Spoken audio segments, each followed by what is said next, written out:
Quickly call everybody to order. We're going to be off. Okay, good morning again, everybody. I want to thank everybody for their flexibility in terms of being here again.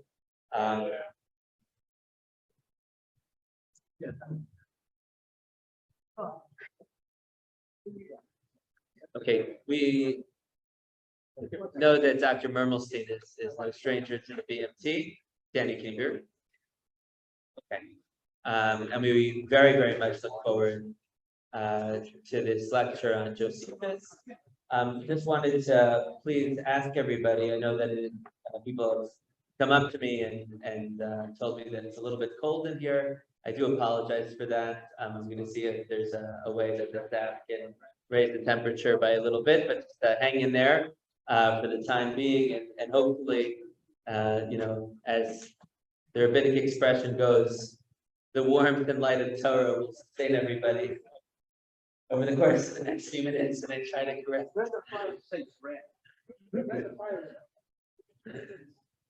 Dr. Mermelstein, thank you very much.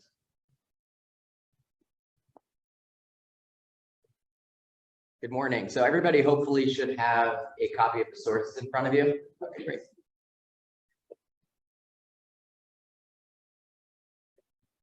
So this is actually going to be the first in a 3-week series on Josephus. I think that I have Josephus named in the title only of my third talk, but actually, well, for today, as well as in the title of the third talk. Next week, we're going to be talking about Herod. The week after that, we're going to be talking about Masada. But in general, the focus of the talk is of the 3 talks is going to be on Josephus.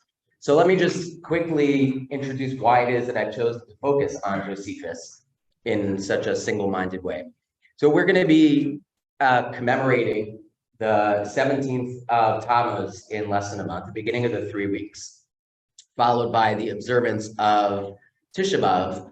And Josephus figures in a kind of pivotal way during that time period. Josephus really should be imagined as among the most important ancient Jews in general, not just the most important, he's certainly the most important ancient Jewish historian. One could argue the most important Jewish historian of all time. But aside from that, he's important not only because he wrote a massive history on the course of the Jewish war, which we're going to talk about in a little bit, but because he is an important person in his own right, independent of the fact that he wrote this massive history. And that's really what I want to focus on over the course of the next 3 weeks. Sorry, Siri also wants to listen in. So he is an important person in his own right because, as we'll see, Josephus becomes really a mouthpiece for the Jewish cause in the aftermath of the destruction of the Beit HaMikdash. And in that sense, in the generation following the destruction, when the Jews really needed a voice speaking to the Romans on their behalf, Josephus really became that important voice. That's kind of the direction in which I want to go over the course of the next 3 weeks, focusing on Josephus and the role that he played not only in chronicling the war, but also in serving as the Jewish representative to the Romans. So the title of my talk today, Josephus Between Fact and Fiction, was Josephus a traitor to his people?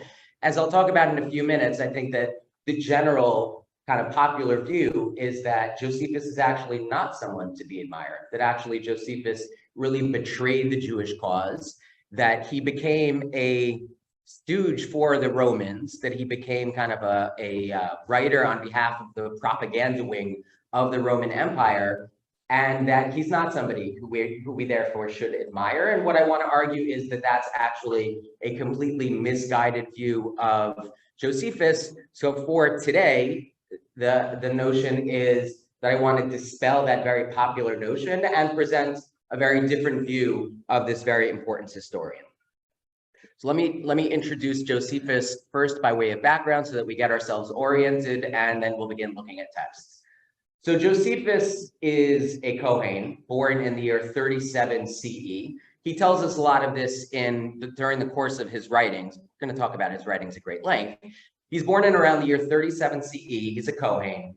He celebrates himself as a child prodigy. He says that when he was young, he would sit in the Beit HaMikdash and he would be consulted by all kinds of people. Lots of shilas would come before Josephus. Again, this is going to be a mainstay of Josephus's self-representation throughout his writings, is kind of he has a self-celebratory tone, which is very hard to overlook.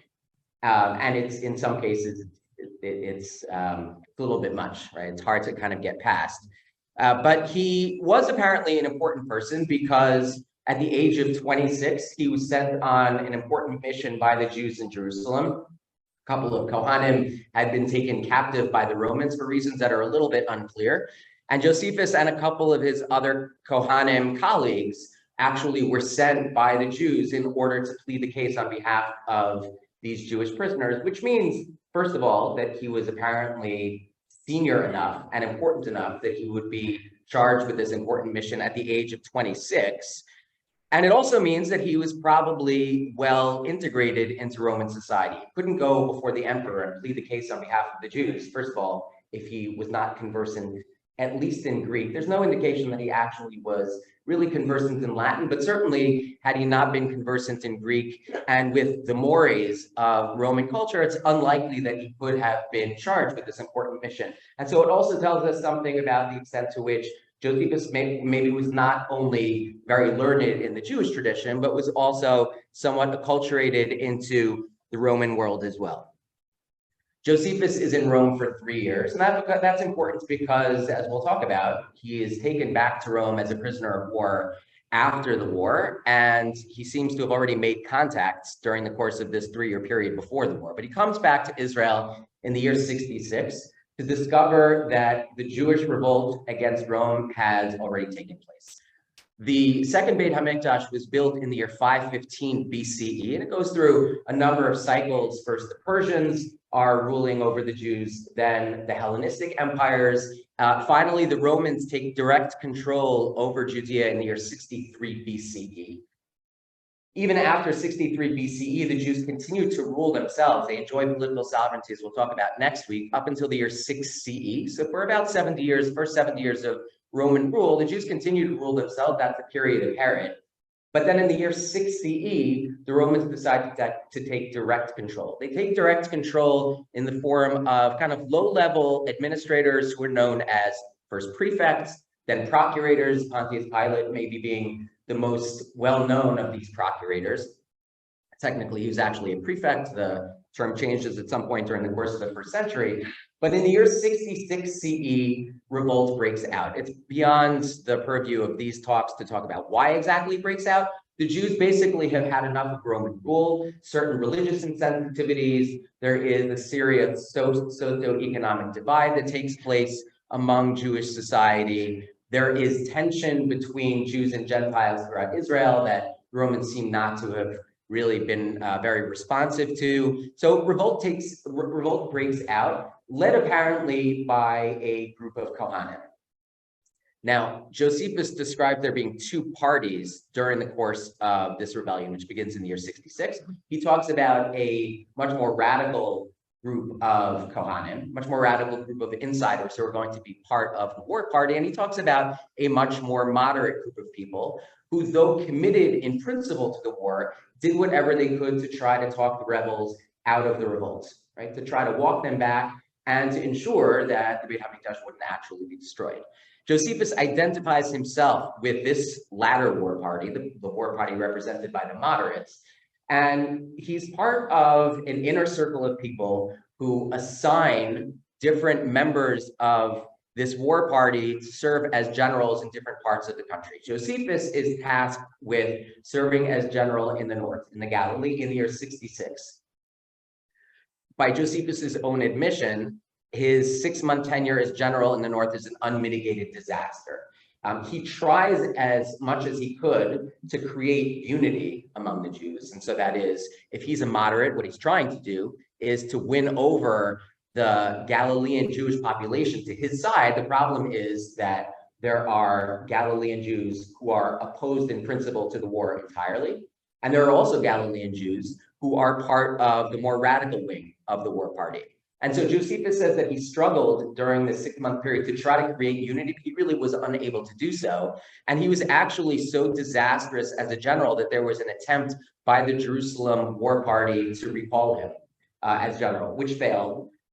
He goes forward, and his final stand is made at the city of Yodfat against the Romans in the year 67. And in the year 67, the Romans defeat Josephus and his army at Yodfat. 40,000 people are killed.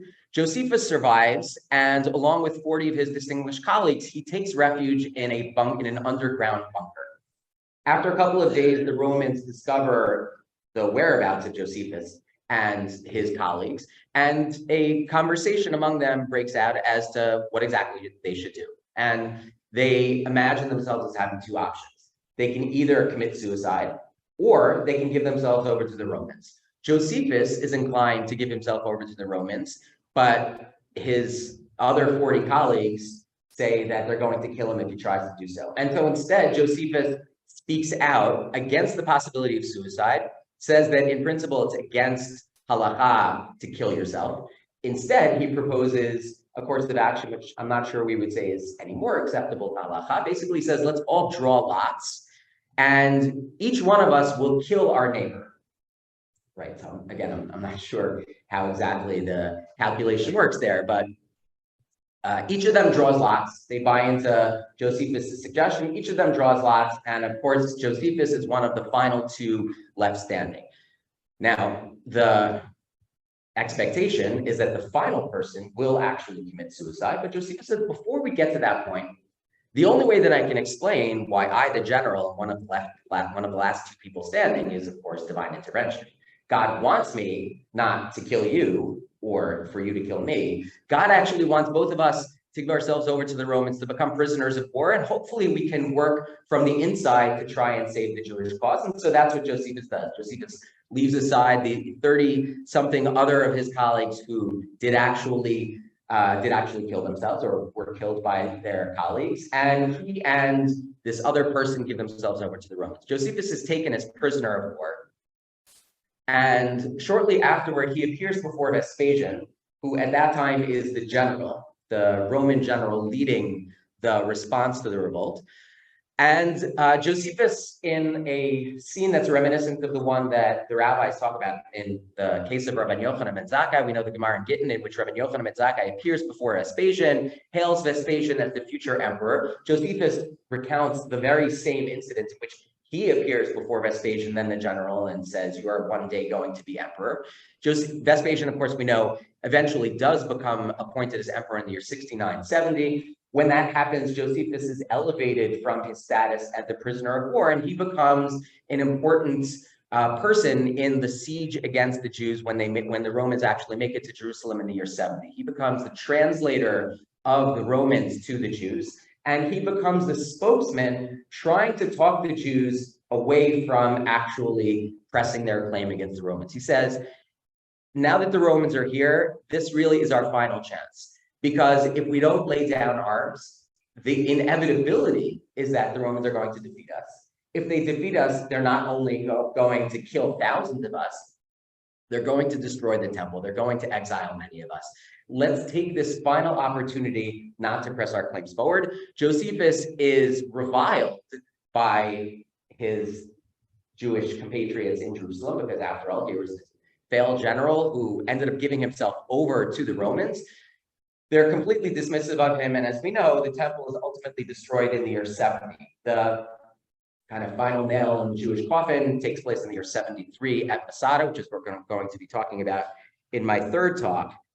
What happens after the war is Josephus is brought back to Rome with the Roman victors, and he becomes a very prominent and important author over the course of the next 30 years, which is what I'm going to be talking about in a few minutes. Now, the older view of Josephus takes him as I said before, a stooge for the Roman Empire. Namely, the Romans had now taken 4 years to defeat the Jews. This was actually not a very easy cause. It actually took the Romans 4 years, and it wasn't because they weren't sensitive to the importance of defeating them. It actually was going to be a very hard battle for them to win. And it takes them 4 years. And so one view, the older view of Josephus, is that he's basically a propagandist on behalf of the Romans in two senses. He's trying to share propaganda celebrating what the Romans had just accomplished. And he's also trying to talk other Jews and other subjects of the Roman Empire away from actually also following the Jewish example and rebelling. And so that the older view of Josephus is that that basically was his mission. That point of view really has fallen out of favor among historians for a few reasons. First of all, historians note that there doesn't seem to be any evidence that Josephus was an important person within the Roman aristocratic hierarchy. He doesn't seem to have been given any sorts of favors that others weren't given. So he is given land, he's given property, but that seems not to have been exceptional. The people that he is said to have interacted with by his own admission in Rome were not especially important people, not members of the highest class. Josephus is referred to by Roman sources at that time as a noble captive. So on the one hand, noble, but also identified in an ongoing way as a captive. So Josephus seems not to have been an especially important person, not important enough that we should necessarily imagine him as having been an appointed mouthpiece for the Romans. He's not irrelevant. It's just that his mission probably is other than what we should imagine. Now, he's generally, as I said before, in the popular imagination remembered as having been a traitor. But in fact, that view of Josephus as a traitor to his people is basically somebody who started out as a general, who betrayed the Jewish cause by becoming a prisoner of war, by becoming a chief translator and spokesperson for the Romans at the destruction of the temple, as somebody who wrote from Rome in Greek, as we'll talk about in a few minutes after the war. He's remembered as a traitor, but that view of Josephus actually is not one that predates the 19th century. And it's really only once the Jews become integrated into the wider world, namely really after the period of emancipation, that Jews begin to revisit Josephus's legacy as somebody who tried to bridge the gap between two worlds. He's remembered basically as somebody who tried to have his foot both in the Jewish world and in the Roman world. He's somebody who is remembered as having been perhaps a person with dual loyalties, perhaps somebody who was not exclusively committed to the Jewish tradition. And so therefore, points of view for Jews in the 19th and 20th century really are reflected through their point of view of Josephus. So namely, after a lot of the excitement over emancipation dwindles and you have an anti-Semitic backlash in the late 19th century, people look back at Josephus and say, Josephus actually was the model that we should have been looking at, right? Josephus is somebody who was the person of dual loyalty. We should condemn him because after all, look what dual loyalty got us. The Israelis for several generations held mock trials, right? Our mock trials are constitutional law cases. Their mock trials were putting Josephus on trial. And they would argue the merits in both directions of either convicting or finding Josephus innocent of the charges against him. Again, but what was he on trial for? He was on trial for having betrayed the Jewish cause. And the same thing is true, of course, in the wake of the Holocaust. Josephus is somebody who was regarded as a person of dual loyalty, is remembered in very dark terms. But that really is not something that predates the 19th and 20th centuries. And as I said before, really tells us much more about the Jews who are looking back at Josephus than it does about Josephus himself. And so what I want to do in our time today and in the next two sessions is to take a different look at Josephus and to think of Josephus not as a propagandist on behalf of the Romans and not as a traitor to his people, but to the contrary, as somebody who was a spokesperson on behalf of the Jews to the Romans at a point where the Jews desperately needed a spokesperson, namely a person who in the wake of the destruction said to the Romans, you Romans should not blame all of the Jews for what has just taken place. What just took place, that 4-year war in which thousands of Romans were killed, is not the fault of the Jews in general. Really, the people that we should be blaming are a very small selection of Jews who managed to whip into a frenzy the rest of the Jewish population, but don't blame the Jews. And actually, you Romans should celebrate the Jews as the most admirable Roman citizens. That basically is going to be the message that I'm going to argue is what Josephus was trying to advance. Let me stop and take questions. Yeah. Talking about Jewish attitudes toward Josephus beginning in the 19th century, but how well known were Josephus' actual writings prior to them? Okay, so we're going to come back to that maybe next time. The answer is that Josephus was known through what's known as Sefer Josephus. So Sefer Josephus, I don't want to get sidetracked and talk about Sefer Josephus now. The short answer that Sefer Josephus confuses Josephus with one of the other generals during the war whose name was Joseph Ben Gurion. And actually, just a little fact about Sefer Josephus, which is one of the most important Jewish historical work of the Middle Ages. The writer who is associated with the Sefer Josephus, which is sort of a revision of Josephus, a complicated revision of Josephus, David Ben Gurion is actually named after Joseph Ben Gurion, the purported writer of Sefer Josephus. He tells us that which tells us something about how important the Sefer Josephus was. The short answer is that Sefer Josephus was massively important. Josephus really was only rediscovered during the period of the Renaissance, but a lot of ancient Greek writers were rediscovered. So it's true. I guess the point is there wasn't a lot of time for him to be remembered as having betrayed his people, right? So that's 100% true. Okay. So in order to understand better what Josephus was trying to accomplish in his writings, let me first paint a picture for what Roman society looked like in the aftermath of the destruction of the temple in the year 70, and then I want to introduce a little bit Josephus's writings. So I've mentioned in talks here in the past that the response to the destruction of the temple, to the failed rebellion, was actually in some ways completely disproportionate with how important the rebellion actually was. There was a prominent Roman ongoing memory of the rebellion for 30 years after the destruction of the temple in the year 70.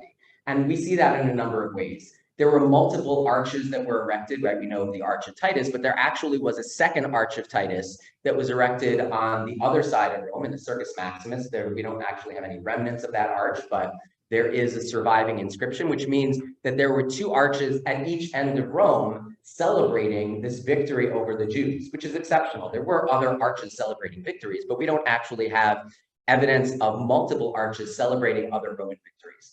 And what's interesting is that neither of those arches of Titus were actually erected by Titus himself. So Titus takes over as emperor in the year 79. He dies in the year 81. And both arches of Titus were actually erected by his brother Domitian after Titus's death, more than a decade after the temple had been destroyed, which tells us something about the importance of the destruction of the temple, not in the immediate aftermath of its destruction, but in some way and for some reason in an ongoing manner. It maintained its importance to the Romans even beyond its immediate aftermath. We know that the Romans minted a coin known as the Judea Capta coin. Judea has been captured, and we're going to look at one example of that a little bit later. The Judea Capta coin depicts in kind of symbolic form the Jews as having been captured by the Romans. That coin was being minted for 30 years after the destruction of the temple, again, suggesting somehow that the destruction of the temple was of outsized importance for the Romans. And there are other indications as well that the destruction of the temple was of great importance to the Romans. And the question is why? The answer seems to be that the Flavian dynasty, which consisted of 3 emperors from the year 70 until the year 96, Vespasian, his son Titus, and a second son Domitian, that imperial family lacked any claim to the throne. Their only claim to the throne was actually established by the fact that they had defeated the Jews in the course of this 4-year war. And so they tried as much as possible to capitalize on the propaganda value of that victory over the course of their entire rule, over the course of that almost 30-year rule. And so that's why multiple arches are erected. That's why the coins continue to be minted. So what you find in Rome at the time that Josephus is brought back as a member of Roman society in the aftermath of the destruction, you see real anti-Jewish fervor spreading throughout the city as part of this propaganda campaign on behalf of the Flavian dynasty. I'm interested less in kind of a lot of those symbolic pieces of evidence for propaganda. I'm interested less in the erection of arches and coins, and more about what intellectuals and writers were saying about the Jews at that point. What I want to look at to begin with is a passage from the Roman historian Tacitus, who is roughly a contemporary of Josephus. What Tacitus is going to say is that the rebellion against the Romans, the war that resulted in the destruction, tells us something fundamental about the Jewish character. This was not a one-time incident, but actually tells us that the Jews should be condemned as a people, that they should be reviled, that we shouldn't embrace them as good Roman citizens. That was the claim that we're going to see Josephus was responding to. Namely, the claim that intellectuals and thinkers are making in Rome at a time when you have this anti-Jewish fervor that is spreading, that is being spread at the highest levels by the Flavian dynasty. What Josephus has to deal with is this claim, not just that the Jews have been defeated, and not just that the Jews should be somehow recognized as rebels, but actually the Jews should be rejected as kind of unworthy of being members of Roman society. So let's take a look at this passage in Tacitus.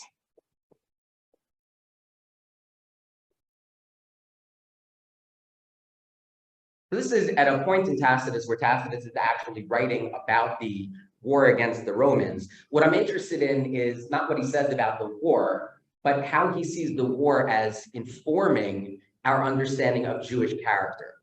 So he writes as follows. He says, at the beginning of the same year, this is Tacitus, Roman historian writing in Latin. At the beginning of this same year, Titus Caesar entered the enemy's land. His troops advanced in strict order. He reconnoitered at every step and was always ready for battle. Not far from Jerusalem, he pitched camp, right? This is the beginning of his story about the rebellion.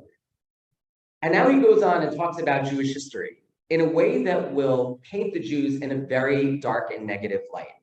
So think about, as we're reading through, how exactly is it that Tacitus is trying to paint the Jews in a very negative light, again, leading up to the rebellion itself. Most authors were what I have here is line 3. Most authors agree that once during a plague in Egypt, which caused bodily disfigurement, King Bacchus approached the oracle of Amun and asked for a remedy, whereupon he was told to purge his kingdom and to transport this race into other lands, since it was hateful to the gods.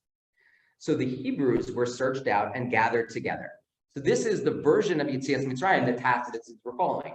Namely, there was a point in Egyptian history when there was a plague. And in order to, in some way, placate the gods, the Egyptians expelled this race of people who were hated to the gods, namely the Hebrews. Then being abandoned in the desert, while all others lay idle and weeping, one only of the exiles, Moses by name, warned them not to hope for help from gods or men, for they were deserted by both. That's going to be a key theme throughout this passage in Tacitus. Namely, the Jews are atheists in the sense that they are opposed to the gods, and they are hateful to all people. They are hateful, not just hated by people, but they are actually hateful of all people. They are literally misanthropic, right? Misanthropia, hateful of people. That's exactly what the Jews were, according to Tacitus. And you can see that, he says, originally in the story of Yetzias Mitzrayim, when what Moses says to the Jewish people is, we have to rely upon ourselves because we have been abandoned by all people and by the gods. So regarding as a guide sent from heaven, the one whose assistance should first give them escape from their present distress. Okay, line 4, to establish his influence over the people for all time, Moses introduced new religious practices quite opposed to those of all other religions. The Jews regard as profane all that we hold sacred. On the other hand, they permit all that we abhor. They abstain from pork, which to Romans was incomprehensible. Pork was a staple of the daily Roman diet. So the idea that the Jews would abstain from pork to them meant that the Jews consciously wanted to segregate themselves. They say that they first chose to rest on the seventh day because that day ended their toils. But after a time, they were led by the charms of indolence. Namely, why is it that they actually observe Shabbos? They want to take one day off out of 7 off because they're lazy. And what did that actually give rise to? That gave rise to the practice of Shemitah. And so they became so enamored with laziness that they gave over the 7th year as well to inactivity. Whatever their origin, these rites are maintained by their antiquity, right? They're lazy. They like to segregate themselves. They don't like gods. They don't like men. The other customs of the Jews are base and abominable and owe their persistence to their depravity. For the worst rascals among other peoples, renouncing their ancestral religions, always kept sending tribute and contributions to Jerusalem, thereby increasing the wealth of the Jews. They're greedy people. They're happy to take contributions from all kinds of people in the Roman Empire. Again, the Jews are extremely loyal toward one another and always ready to show compassion. But toward every other people, they feel only hate and enmity. They sit apart at meals. So not only do they hate other people, but their eating practices set them apart. They sleep apart. They don't marry. And although as a race they are prone to lust, they abstain from intercourse with foreign women, yet among themselves nothing is unlawful. They adopted circumcision to distinguish themselves from other peoples by this difference. Those who are converted to their ways follow the same practice, and the earliest lesson they receive is to despise the gods, to disown their country, to regard their parents, children, and brothers as of little account. Right? You get the idea. They are a misanthropic people. We therefore shouldn't be surprised that they mounted a rebellion against us. Of course they did, because they hate us. They hate our gods. They hate all of humanity. And he implies that in the final passage. So let's take a look at the bolded sentence at the bottom of page 1. The founders of this city had foreseen that there would be many wars because the ways of their people differed so from those of their neighbors. They knew that there would be rebellions because they hate us. So of course there would be wars. And so what did they do? They erected a city that would in some way be a very formidable task to defeat. And therefore they had built at every point as if they expected a long siege. And after the city had been stormed by Pompey, talking about an event that took place in the middle of the 1st century CE, their fears and experience taught them much. So what Tacitus is doing here is connecting the fact of the rebellion with Jewish character and saying it's not that we should simply remember the rebellion as an unfortunate incident that we can now look past as long as the Jews repent. No, there's no repentance because that rebellion is simply symptomatic of the Jewish character. The Jews are fundamentally misanthropic. They're fundamentally atheist, and they have no place within Roman society. That's the intellectual context in which Josephus is writing. Josephus's first work is called The Jewish War, which he writes in the year 79 CE. So I said before that the destruction of the temple takes place in the year 70. Josephus comes back shortly thereafter, and he writes in Greek a work known as The Jewish War. Now, Josephus was presumably already conversant in Greek, but he said he needed a lot of help with his Greek, and so he took upon himself a certain number of assistants who helped him polish his Greek, who presumably also helped him learn some of the Greek classics. And it's certainly true that a lot of the ways in which Josephus writes are affected by Greek tragedy and Greek romance. But the Jewish War, we're going to see, mounts an overarching response to this claim advanced by Tacitus. And we already see that in the prologue to the Jewish War, which is the passage that I have on the top of page 2. What Josephus is going to say in this passage, first of all, he's going to try to distinguish the rebels from the Jewish character. He's already laying the groundwork for the argument that Tacitus's basic framework, which is not unique to Tacitus, but which I'm suggesting was shared by other intellectuals and writers, that the bringing together, the alignment of Jewish character and rebellion is misinformed. So this is what he writes in the prologue to the Jewish War. I permitted my own feelings to mourn over the calamities of my native place. The Jewish War is basically devoted to an extended narrative, mostly of the Second Temple period, but particularly of the events of the 1st century CE, namely the events that lead up to the war. He says that domestic civil strife, which in Greek is stasis, is one of the recurring motifs throughout Jewish war. And the idea is the reason that the Jews failed to defeat the Romans was because they fought amongst themselves. Josephus basically agrees with Chazal's view that sinas chinam is what's responsible for the destruction. But what Josephus says is that because the Jews fought amongst themselves, not simply that they couldn't coexist, but God punished them for the fact that there was this stasis, this domestic civil strife. And this domestic civil strife was brought down by the Judean tyrants, not by all the Jews. This is something that was unique to the Jewish leaders who he, throughout the Jewish war, refers to as tyrants.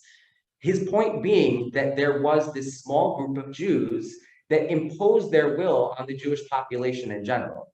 You did have a small group of Jews who should be condemned for their anti-Roman character, but don't condemn all the Jews who were sort of subject to these tyrants for the acts of these tyrants themselves. I'm going to just finish this passage.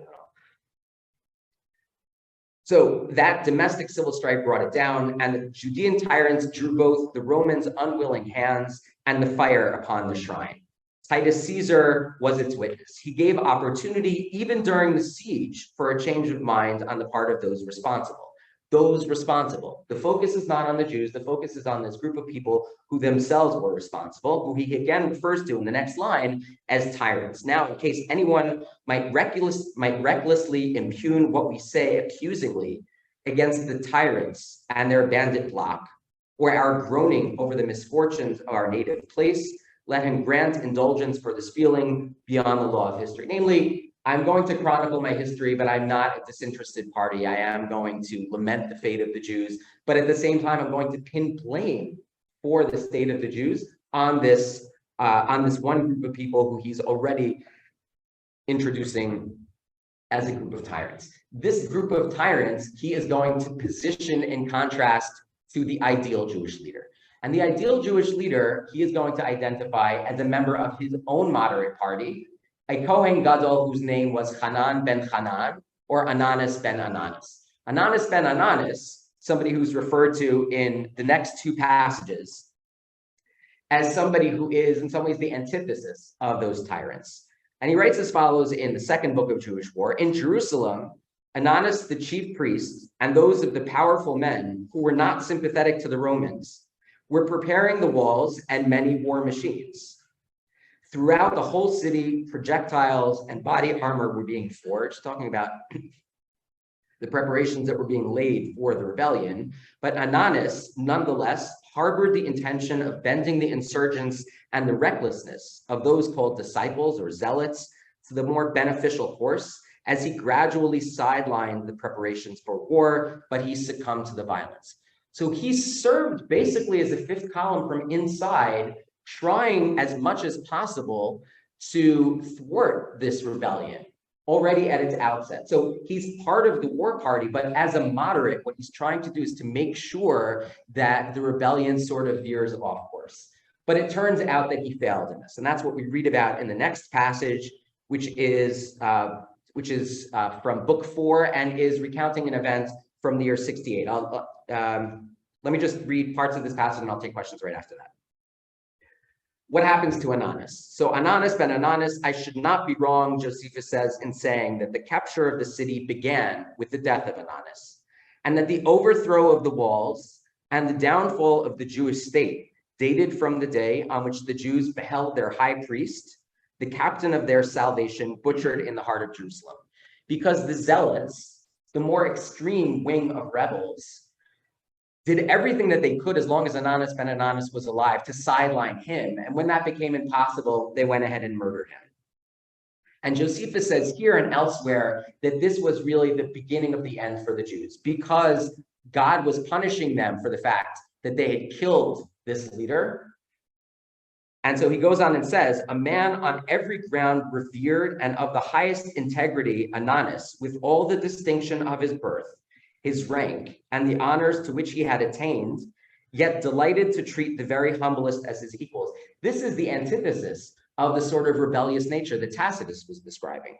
Unique in his love of liberty and an enthusiast for democracy, he on all occasions put the public welfare above his private interests. To maintain peace was his supreme object.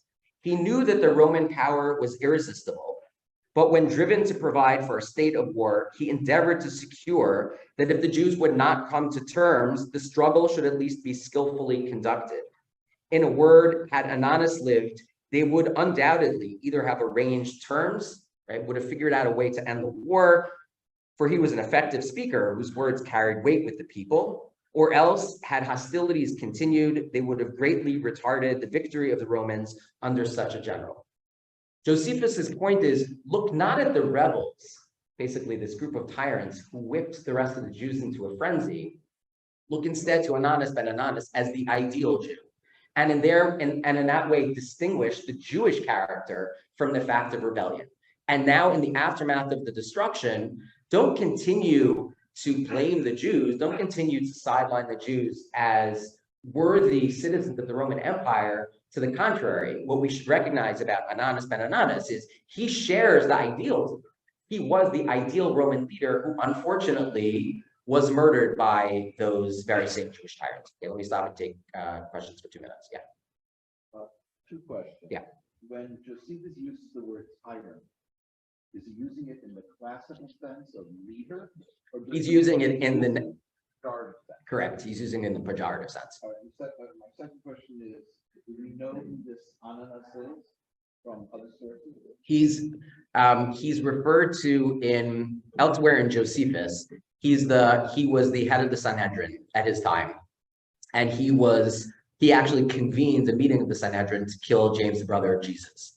So that's something that Josephus talks about elsewhere. I'm not sure if he shows up. Not sure if he shows up outside of Josephus, but he's a recurring figure throughout Josephus. That probably, aside from his role in the rebellion itself, that's kind of his claim to fame. Joseph, yeah. Saying maybe just look at the comment, first of all, as a good columnist. I mean, as I hear it, sounds more like a patriot. If he would have been listened to, the temple wouldn't have been destroyed. Tens or hundreds of thousands of Jews wouldn't have been killed or taken into captivity, and there would have been a different Jewish world. So he was, sadly, he wasn't listened to, but I put him on a pedestal rather than. So a patriot, but somebody who was working from the inside on behalf of the Roman cause. Meaning, what Josephus is trying to say is that the Roman cause and the Jewish cause are completely intertwined. A good patriot is also somebody who should support the Romans. And that's the point about Ananus ben Ananus that Josephus is trying to make. The Jewish leadership and the Jewish character is supportive of Rome.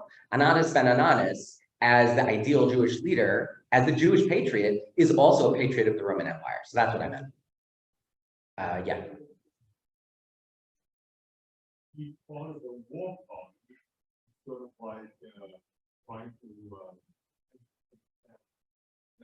you're with the war, you're for war. So I mean, you can't have it both ways. You're in a war, you can do everything together. So not to stop the people who want the war to say, well, let's end the thing So 2 points. One is it's entirely possible that Josephus's whitewashing what actually took place. That's entirely possible. That actually both he and Ananus ben Ananus were actually more in favor of the war than he seems to admit. That's one possibility.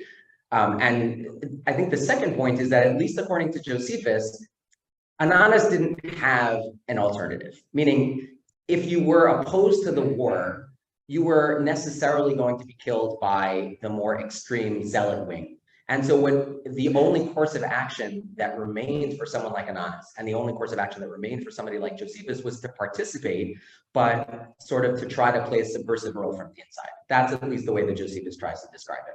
There were no people within Jerusalem that were the peace parties.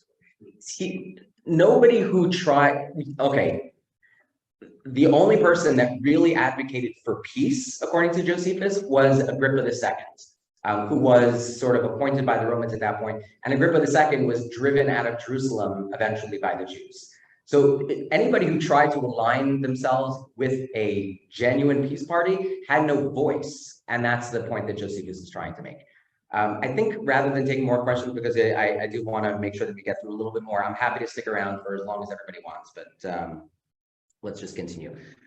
Now, Josephus tries to paint not just the Jewish leadership as aligned with Roman values, basically as a group of people that as leadership that the Romans should celebrate, but he makes the same point about the Jewish rebels, interestingly, as a whole, meaning at the same time that the Jewish rebels should be condemned, they also have a lot to commend them. There is something about the Jewish character that even they represent. And what I want to focus on is one particular attribute that he says that the Jewish rebels represent, which he says is typical of the Jewish character in general, and that is bravery.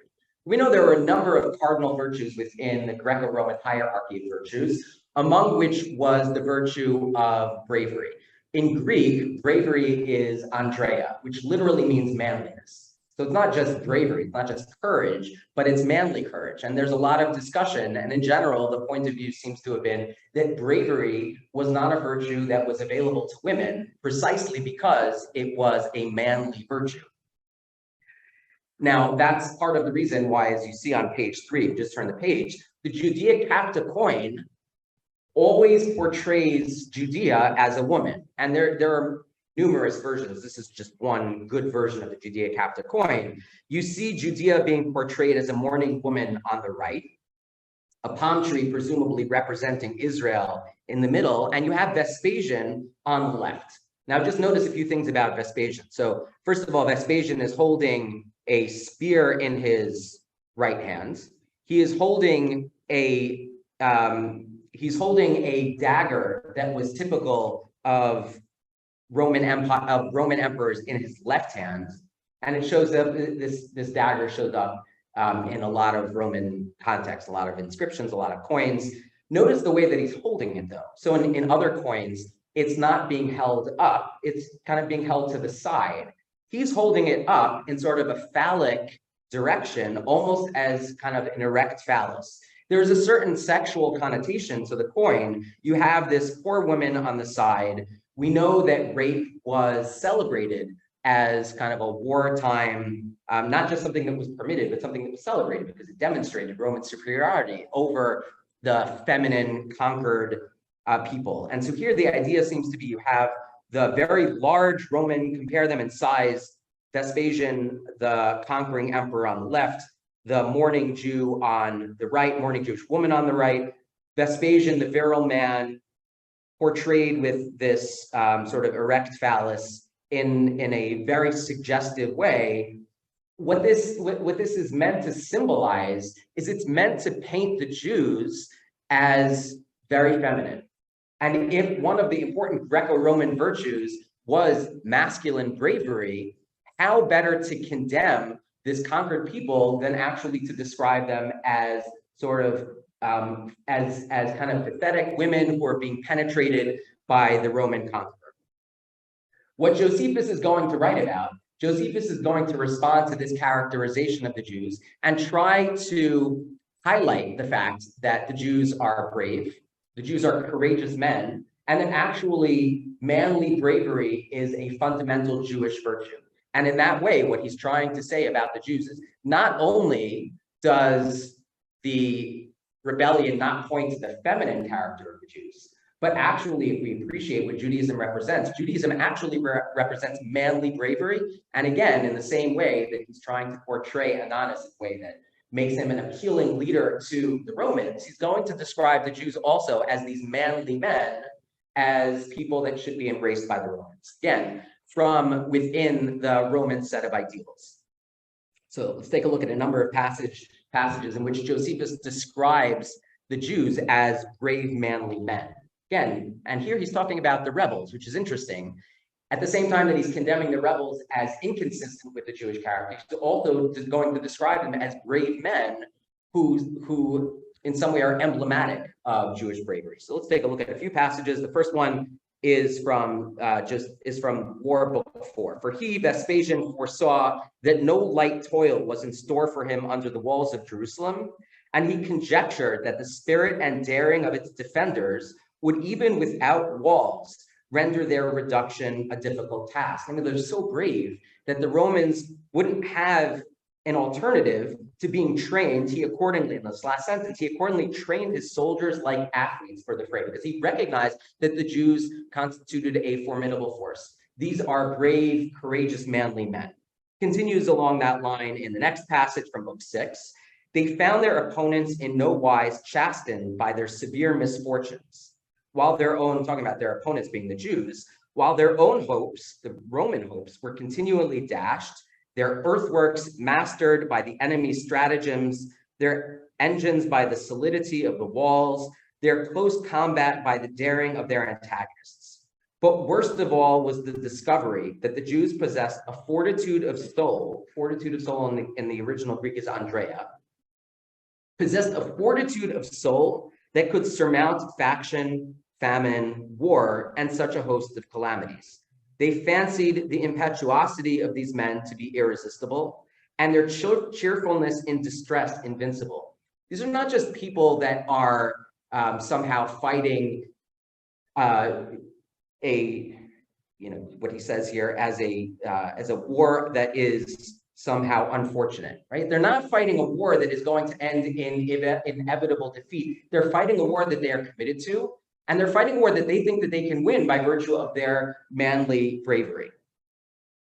Finally, the next passage from later in Book 6, now this is Titus speaking to his army. And Titus says, for shameful were it that Romans, soldiers of mine, men who in peace are trained for war, and in war are accustomed to conquer, should be outdone either in strength or courage by Jews, and that when final victory is in sight, it would indeed be disgraceful that Jews, to whom defeat brings no serious discredit, since they have learned to be slaves, should, in order to end their servitude, scorn death and constantly charge into our midst, not from any hope of victory, but for the sheer display of bravery.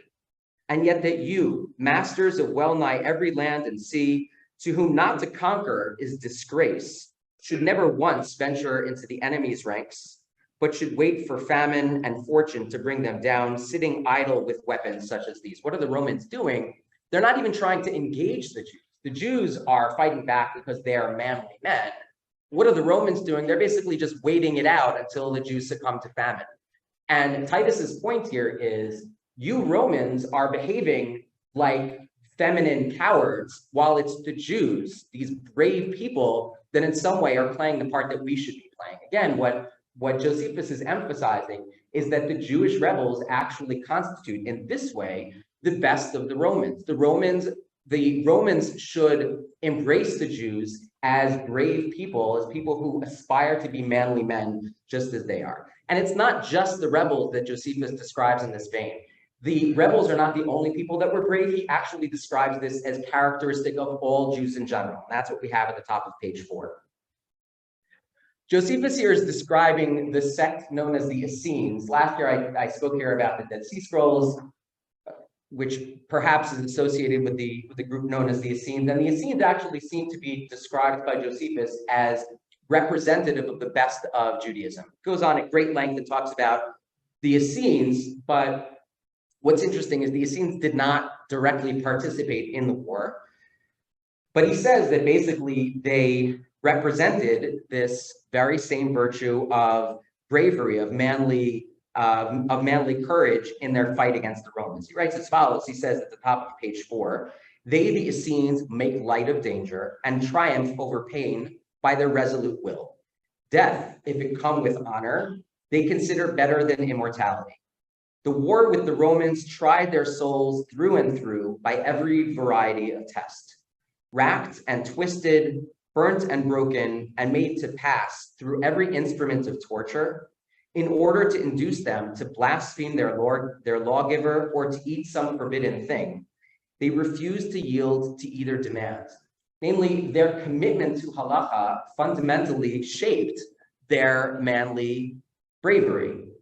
It was inevitable that in that commitment, they were going to respond with bravery to attempts to sort of either blaspheme their lawgiver or to eat some forbidden thing. So what do? They refused to yield to either demands, nor ever once did they cringe to their persecutors or shed a tear. Smiling in their agonies and mildly deriding their tormentors, they cheerfully resigned their souls, confident that they would receive them back again. And this is something that Josephus writes about the observance of halacha in general. In general, Jews are so committed to their ancestral tradition, the same ancestral tradition that Tacitus condemned in the passage that we began with. They are so committed to it that it's through that commitment that actually we Romans, or Josephus is saying to the Romans, you Romans should celebrate the Jews. You should embrace them despite their rebellion, because the rebellion is not characteristic of what Judaism represents. Judaism, this is just one example, Judaism represents Roman manly bravery. And so therefore, if you Romans celebrate your manly bravery, don't condemn the Jews as these feminine, conquered population. Instead, celebrate them as the best among us. That's the sort of message that Josephus is delivering to his Roman audience. And so just to sum up, what we've seen today is an outlook on Josephus, which is fundamentally at odds, I think, with the kind of popular imagination about Josephus, which describes him as a traitor to his people, and which also is opposed to the older historical view of Josephus among historians that describes him as a propagandist on behalf of the Romans. What I've tried to suggest today is actually that Josephus should be seen as a mouthpiece on behalf of the Jews within a Roman context that was extremely antagonistic toward the Jews in the aftermath of the rebellion. And that what Josephus is basically arguing to his Roman audience is you need to distinguish between the rebels, the rebellion, and the Jewish character.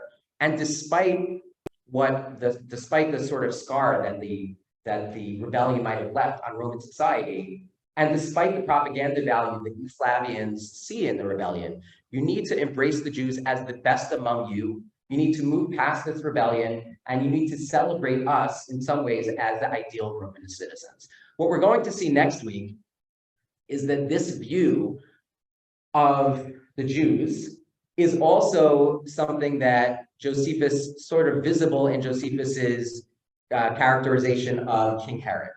King Herod, who I think as we go on tours of Israel, King Herod is often described as sort of a half-Jew, somebody who wasn't completely committed to his Judaism, somebody who was also sort of a Roman stooge. And what we're going to see is that actually that's very different from the way that Josephus himself describes it in War Against the Jew, in the Jewish War, the book that we've been looking at until now. But interestingly, what we're also going to see is that in Josephus's later works, he paints a very different picture of Herod.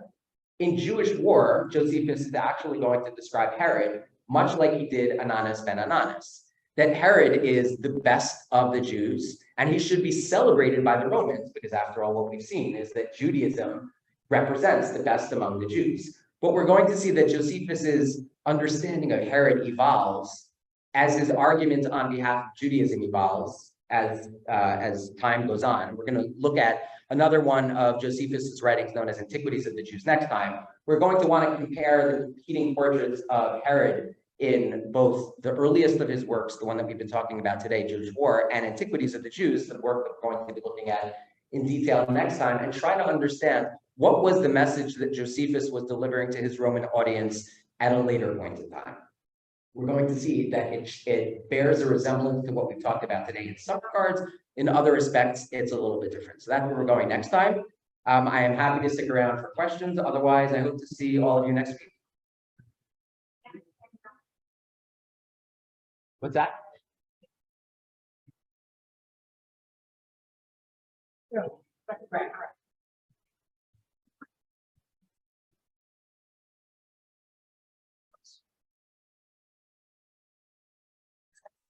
It's a whole contradictory to propaganda because you use this all the time.